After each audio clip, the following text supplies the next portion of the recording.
Mes parents sont décédés quand j'avais 17 ans, et m'ont laissé un énorme héritage, mais mon beau-père avide a essayé de tout me prendre. Bonjour à tous. J'ai récemment eu 18 ans, ce que je voulais désespérément ces derniers mois. Vous voyez, mon père est mort quand j'étais petit, je pense que j'avais 7 ans. J'ai un souvenir très vague de lui. Quelques années plus tard, ma mère s'est mariée avec mon beau-père. Je ne sais pas pourquoi, mais je ne me suis jamais senti à l'aise en sa présence. Il dégageait une ambiance très louche. J'ai toujours su qu'il n'était pas l'homme qu'il prétendait être devant ma mère. Je suis introverti, plutôt que de parler, j'aime observer les gens. C'est ainsi que j'ai conclu qu'il n'était pas la personne qu'il prétendait être. Au début, j'ai essayé d'avertir ma mère à son sujet, mais elle a rejeté mes sentiments et m'a demandé de faire un effort pour nouer des relations avec ma nouvelle famille. Elle pensait que j'étais simplement jaloux, et bien que je l'étais, mes préoccupations étaient également valides. Il avait une fille, Martha, qui avait mon âge. Nous ne nous entendions pas bien pour des raisons évidentes. Elle était une enfant gâtée et capricieuse qui faisait des crises depuis le moment où nous sommes arrivés chez elle. Une autre chose que je détestais dans le second mariage de ma mère, c'est que c'était nous qui devions faire tous les sacrifices. Je veux dire, ma mère et moi avons dû déménager chez lui parce que sa princesse ne voulait pas quitter sa maison. J'ai été transféré dans son école parce qu'il serait plus facile pour eux de nous prendre et nous déposer tous les deux en même temps. Vous savez ce qui arrive à un nouvel élève dans une école. De plus, Martha s'associait à d'autres intimidateurs et s'en prenait à moi. J'ai raconté cela à ma mère, mais cela n'a servi à rien. Ma mère a rejeté mes plaintes et a dit qu'elle n'interviendrait pas dans les affaires entre frères et sœurs. De plus, on m'intimidait encore plus le lendemain. Heureusement, cela a vite cessé. J'étais bon en mathématiques, ce qui m'a un peu sauvé, car j'aidais les autres enfants pendant la récréation. Bientôt, je me suis fait des amis et la situation s'est améliorée pour moi. Cependant, avoir Martha à la maison restait horrible. J'étais en colère contre ma mère parce qu'elle montrait tant d'amour à Martha. Je détestais cela parce que Martha ne rendait pas l'amour de ma mère et, en plus, elle était méchante avec elle. Elle lui criait dessus de temps en temps en lui disant de ne pas franchir ses limites. Avec le temps, je me suis éloigné de ma mère, car elle était plus occupée à nouer des relations avec son nouveau mari et sa belle-fille. Pendant cette période, je me suis rapproché de mes grands-parents. Ils avaient une grande maison avec une piscine et un immense jardin. Je passais la plupart de mes jours de congé scolaire chez mes grands-parents. Lorsque Martha a entendu parler de la piscine, elle a décidé de m'accompagner. Je détestais ça. J'ai dit à ma mère de ne pas envoyer Martha avec moi parce que nous ne nous supportions pas. Elle m'a demandé de voir cela comme un moyen de me lier avec elle. J'ai dit que je ne voulais pas me lier avec elle parce qu'elle était une personne horrible, mais ma mère me demandait d'être la personne plus mature et de commencer à être gentil. J'avais seulement 4 mois de plus que Martha et pourtant ma mère me demandait de faire des concessions parce qu'apparemment j'étais trop jeune pour me rebeller. Donc, la plupart du temps, je devais tout supporter. Martha n'était pas attachée à mes grands-parents, la seule raison pour laquelle elle voulait y aller était à cause de la piscine. Elle était une enfant méchante et se sortait toujours de ses méfaits. Son père la gâtait à l'extrême et ma mère préférait détourner le regard. Mais mes grands-parents pouvaient voir à travers sa façade mignonne et bête. Ils la remettaient à sa place si elle franchissait la ligne. Pour mes grands-parents, j'étais le seul qui faisait vraiment partie de leur famille. Il était naturel qu'ils soient protecteurs envers moi. Vous voyez, mon père était l'unique enfant de mes grands-parents, donc ils n'avaient pas eu à investir beaucoup dans l'éducation d'autres enfants. Ils avaient investi dans certaines propriétés au fil des ans qui avaient pris de la valeur avec le temps. Ils avaient un gestionnaire de patrimoine pour gérer tout cela parce qu'ils n'étaient pas capables de le faire eux-mêmes. Mon beau-père travaillait comme gestionnaire de compte dans une banque privée, donc il avait de l'expérience en matière financière. Ma mère l'avait recommandé à mes grands-parents. Initialement, ils ont refusé, mais finalement mon beau-père a pu gagner leur confiance et mes grands-parents l'ont embauché pour gérer leurs actifs. Je n'étais pas content de leur décision de laisser mon beau-père gérer leurs actifs, mais j'étais jeune, qui m'écouterait en matière d'argent ? Il faisait beaucoup d'efforts pour impressionner mes grands-parents et se donner une image de gentleman. Je pouvais voir à travers son jeu. Je n'attendais que d'avoir 18 ans pour pouvoir vivre ma vie par moi-même. Cependant, quand j'avais 17 ans, ma mère est partie avec mes grands-parents pour un voyage d'1 mois. Cela devait être un voyage familial, mais malheureusement, nos examens de lycée ont été reportés et nous avons dû rester. Mon beau-père a choisi de rester et de s'occuper de nous. Je détestais la voir à la maison. Il montrait son vrai visage quand ma mère n'était pas là. Mes examens ont duré 1 semaine. Pour l'éviter, j'ai pris un emploi à temps partiel dans une épicerie. Je ne rentrais à la maison que la nuit. Il a essayé de me contrôler, me demandant où je passais mes journées. Il a dit qu'en tant que mon tuteur légal, il avait le droit de me surveiller. Tuteur légal, mon cul. J'ai dit que ma mère était mon tuteur légal et qu'elle savait où je passais mes journées, donc je n'avais pas besoin de lui dire. Il n'a pas aimé ma fermeté. Cependant, mon arrogance a été de courte durée parce qu'une semaine plus tard, j'ai reçu la nouvelle que ma mère et mes grands-parents étaient morts dans un accident de voiture. Je me suis senti si horrible que je ne pouvais pas accepter la vérité. Il a fallu 2 jours pour transporter leur corps sans vie chez nous. Chaque seconde de ces jours, je priais pour que ce soit d'autres personnes et non eux. On dit que le déni est la première étape du deuil. J'étais dans le déni qu'une chose si horrible puisse m'arriver. J'espérais qu'un miracle se produirait et qu'il apparaîtrait en disant qu'ils étaient vivants. J'étais dans une autre zone pendant ces 2 jours. Je refusais d'accepter qu'ils n'étaient plus là. La famille de ma mère est venue me soutenir, mais je refusais d'accepter les condoléances de qui que ce soit jusqu'à ce que je voie les corps sans vie de ma famille moi-même. Je me suis précipité dans ma chambre et me suis enfermé pendant des jours. J'étais en colère contre eux parce qu'ils m'avaient laissé seul avec cet homme méchant. J'étais en colère contre Dieu, en colère contre mon père, en colère contre ma mère, en colère contre mes grands-parents. Comment pouvait-il faire ça? Je ne pouvais tout simplement pas supporter cette douleur. Mon oncle m'a beaucoup aidé à traverser tout cela. J'étais tellement accablé de chagrin que je n'ai pas pu dire un mot lors de leurs funérailles. Mon beau-père leur a donné un adieu honorable. Le fait que tout ce que je considérais comme ma famille soit parti ensemble et que le pire, c'est qu'ils ont tout laissé à un homme que je détestais le plus. Après les funérailles, un avocat est venu me voir. Je n'avais jamais rencontré d'avocat auparavant. Ma mère n'avait pas de grands biens, elle avait un travail normal. Elle avait une maison qu'elle avait vendue avant de déménager chez mon beau-père. Il y avait de l'argent, de l'assurance et tout, mais je n'avais pas beaucoup d'espoir à ce sujet à cause de son amour profond pour mon beau-père et Martha. J'avais raison, selon le testament de ma mère, 75% des actifs, qui étaient son assurance et l'argent restant sur le compte bancaire, iraient à mon beau-père et je recevrais les 25% restants. Cependant, le véritable spectacle a commencé lorsque l'avocat a lu le testament de mon grand-père. Selon ce testament, 20% iraient à des œuvres de charité et les 80% restants seraient partagés entre ma mère et moi. En cas de décès de l'un de nous, ça parierait à l'autre. Et dans des circonstances imprévues, si nous mourions tous les deux, tout l'héritage irait à des œuvres de charité. Dans ce cas, la part de ma mère me serait héritée, ce qui me ferait propriétaire de 80% de la richesse. Cependant, il y avait une clause qui stipulait que je ne pourrais prendre possession de l'actif qu'après avoir atteint 18 ans. Jusque-là, l'actif serait contrôlé par mon tuteur légal, qui était ma mère.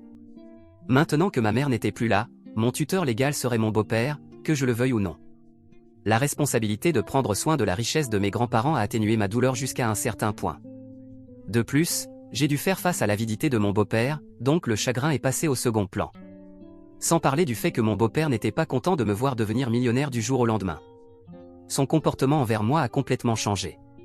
Il agissait comme la personne la plus attentionnée du monde, le même acte qu'il montrait devant ma mère et mes grands-parents au début. Je restais souvent dans ma chambre. Il m'apportait de la nourriture et de la soupe et frappait souvent à ma porte pour vérifier comment j'allais. Je me méfiais de ses intentions, mais au lieu de le confronter directement, j'ai attendu qu'il fasse un faux pas. Je savais qu'il ne pourrait pas maintenir cet acte longtemps. Une semaine après les funérailles, il a abordé le sujet de l'héritage. Il a dit, comme tu le sais, je m'occupais des actifs de tes grands-parents. Malheureusement, ils ne sont plus là. Pour continuer mon travail, j'aurais besoin que tu signes ces documents pour approbation. C'était trop accablant pour moi. J'avais peur qu'il exploite ma vulnérabilité. J'avais trop regardé et lu de la fiction où le personnage principal perd tout en signant des documents non vérifiés. Alors je lui ai demandé si ce document servirait à le réembaucher en tant que gestionnaire d'actifs. Il a été surpris par ma question, peut-être ne s'y attendait-il pas. Il a dit en partie oui. J'ai dit, quel est le tout? Il a dit que c'était trop compliqué pour moi. J'ai insisté pour qu'il m'explique tout ou je ne signerais rien. Il a dit que ces choses étaient trop compliquées pour un jeune de 17 ans, mais qu'il essaierait de donner une explication simple. Il a dit, en l'absence de ta mère, je suis ton tuteur légal incontesté. C'était juste, donc je devais lui confier l'héritage, car il avait de l'expérience en matière financière. Non seulement il le garderait en sécurité, mais il le ferait également croître pour moi. J'ai clarifié, tu veux donc accéder à mon argent, n'est-ce pas? Il a répondu, eh bien, un peu différent. Pour simplifier les complexités, je voudrais que tu transfères tout à mon nom. J'ai perdu mon sang-froid. Il avait caché son avidité sous un jargon compliqué, mais lorsque je l'ai décomposé pour lui, il n'avait d'autre choix que d'admettre ses véritables intentions. Je lui ai fait comprendre que j'avais tout compris. J'ai demandé, donc tu veux posséder la richesse de mes grands-parents, n'est-ce pas? Il a compris qu'il était pris, c'est pour ton propre bien, je vais t'aider à la faire croître. J'ai dit, tu pourrais le faire en étant mon gestionnaire, pourquoi dois-tu être le propriétaire? Il a répondu, tu es adolescent, plein d'hormones. L'argent est connu pour faire ressortir le pire chez une personne. Que se passe-t-il si tu fréquentes la mauvaise compagnie et que tu vides la richesse de ta famille? Il vaut donc mieux que je la protège pour toi. J'ai roulé des yeux et il a dit, tu sais comment les femmes chassent les hommes pour leur argent. Que se passe-t-il si une fille te piège dans un mariage, puis te divorce et prend toute ta richesse comme pension alimentaire? Tu es trop naïf pour le monde cruel là-bas. J'ai pris mon téléphone et j'ai cherché la loi sur les accords prénuptiaux. Il n'a pas réalisé que je pouvais voir à travers ses mensonges. Il a dit, si tu penses pouvoir esquiver toutes ces balles, pense à tes parents et amis qui essaieraient de te manipuler et de t'exploiter pour ton argent. J'ai dit, heureux que tu aies abordé cela. Si quelqu'un me manipule maintenant, c'est toi. Je ne suis pas un imbécile pour tomber dans ton masque prétentieux. Tu penses que je suis un idiot, comme ta fille stupide? Mais sache que je ne le suis pas. J'ai peut-être 17 ans et peut-être pas d'expérience en matière d'argent, mais j'ai l'intelligence de différencier la réalité de la façade. Alors, laisse-moi tranquille, tu n'obtiendras rien ici. Il est parti ce jour-là, mais a essayé de me convaincre à nouveau. Mais je suis resté ferme et j'ai dit un grand non. Je n'allais transférer aucune partie de l'héritage à lui. Finalement, il est devenu amer envers moi.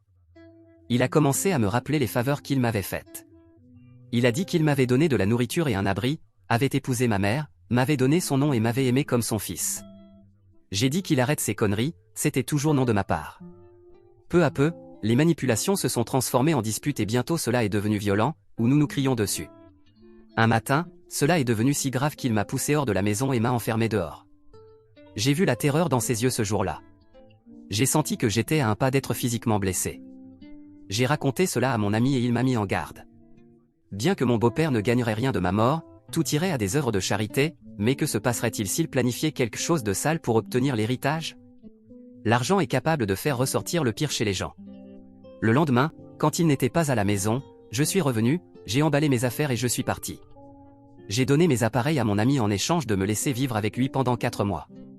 Pendant ce temps, j'ai dit à mon beau-père que je vivais avec mon oncle maternel au cas où il me signalerait comme disparu. Il m'a envoyé un message en me disant d'être prudent et de ne pas me laisser manipuler et de donner ma richesse. Cependant, le jour de mon 18e anniversaire, mon oncle maternel m'a contacté pour me demander comment j'allais, mais il n'a rien mentionné à propos de l'argent. Ensuite, j'ai rendu visite à l'avocat de mon grand-père, qui a initié le transfert des actifs à mon nom. Il m'a demandé de faire un testament pour protéger mes intérêts. Je l'ai fait. La question est, maintenant que je possède légalement tout et que mon beau-père, espérons-le, ne peut plus faire de tour, serait-il sage de l'embaucher comme gestionnaire d'actifs? J'ai une compréhension très limitée de tout cela. De plus, je me prépare à mon admission à l'université. J'ai besoin de quelqu'un pour s'occuper de ma richesse.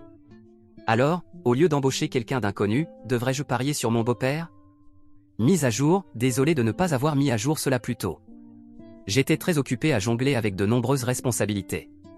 Comme je l'ai mentionné, je vivais chez mon ami jusqu'à ce que j'ai 18 ans et que les actifs soient transférés à mon nom.